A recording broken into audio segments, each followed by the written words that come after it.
Hey guys, what's up? Welcome back. It is Frida here, of course. And before we start talking about Aquaman, I just want to say this one thing. It's just been such a great year. This is my first year of having a YouTube channel. I never thought in a million years that it would kind of grow to how quickly it has. And I've met some super cool people online, and I just want to thank you all for being amazing followers. And if you haven't followed me yet, go ahead and hit that subscribe button. And I've enjoyed just talking movies with everyone, and sometimes arguing, sometimes discussing, but overall it's just been so much fun, and it's been even better than I ever imagined, and I can't wait till 2019 for my channel to continue to grow and I meet more people, so I just want to say thank you. Now let's get into this film. So, I'm going to be honest as usual, and by saying that despite how cool these trailers have been for Aquaman, I honestly haven't been terribly looking forward to it. After Justice League burned me so much, like I was really looking forward to that. I only saw it once. I hated it so much that I never wanted to watch it again. I had my guard up. Despite James Wan, despite the fact that I really enjoyed Jason Momoa's performance, I just was worried.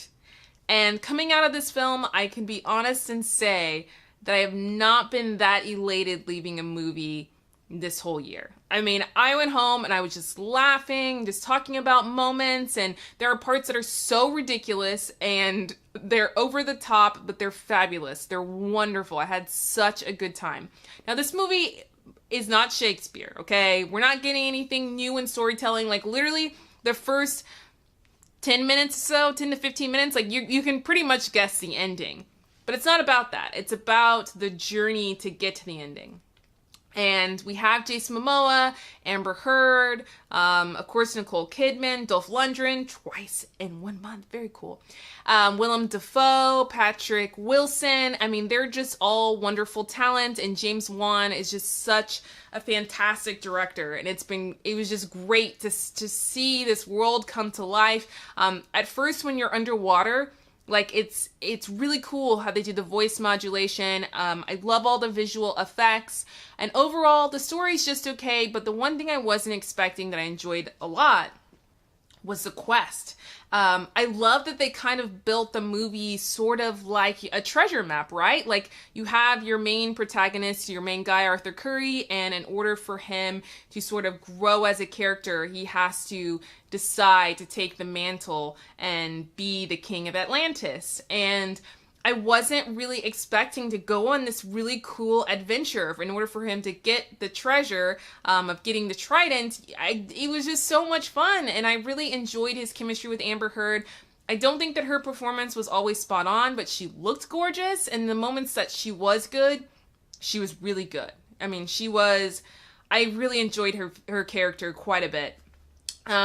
But yeah, I mean, I just had so much fun. It's a movie that's not like anything else that we've seen in a while. This movie finds a really good balance of being a comic book movie and understanding what the content is and what the goal is, and you don't have to be that serious. It's not that serious. You can have the globe and the world on the line, but at the same time have fun and have the audience enjoy what they're seeing. It's nonstop action. It's inventive action. The only thing I would say that I didn't enjoy is the music is terrible. Why is Pitbull singing Toto's Africa? It's so bad in a way that there are scenes where it's actually jarring and it takes you out of something that you're enjoying, and music should never do that.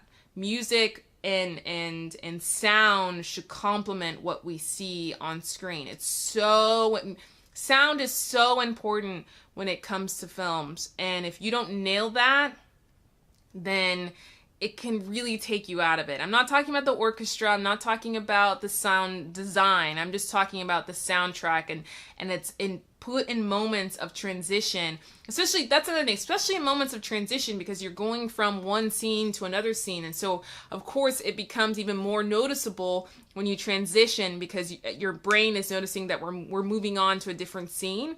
And the music that should complement that. It should ease into it, and it's very clunky, and it just doesn't work.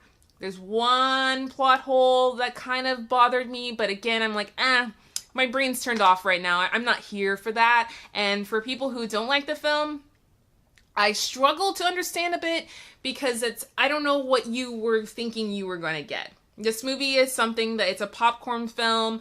It's not a deep thinker, and I can't wait to take my family. I can't wait to see it again. And overall, it's not one of my favorite movies of the year, but I just really had a good time, you guys, and I think that you will too. Just understand that the story is not groundbreaking. The visual effects look really good. If you want to go to a movie, be entertained, then go check out Aquaman, because I really feel like it's putting...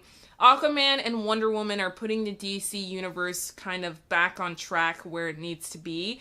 And I'm really looking forward to the next Wonder Woman and whatever DC has to offer us, because Aquaman really nailed it. And I can't wait to hear your thoughts, so be sure to share them down below. Like, subscribe, and of course, I'll see you guys in the next video. Cheers.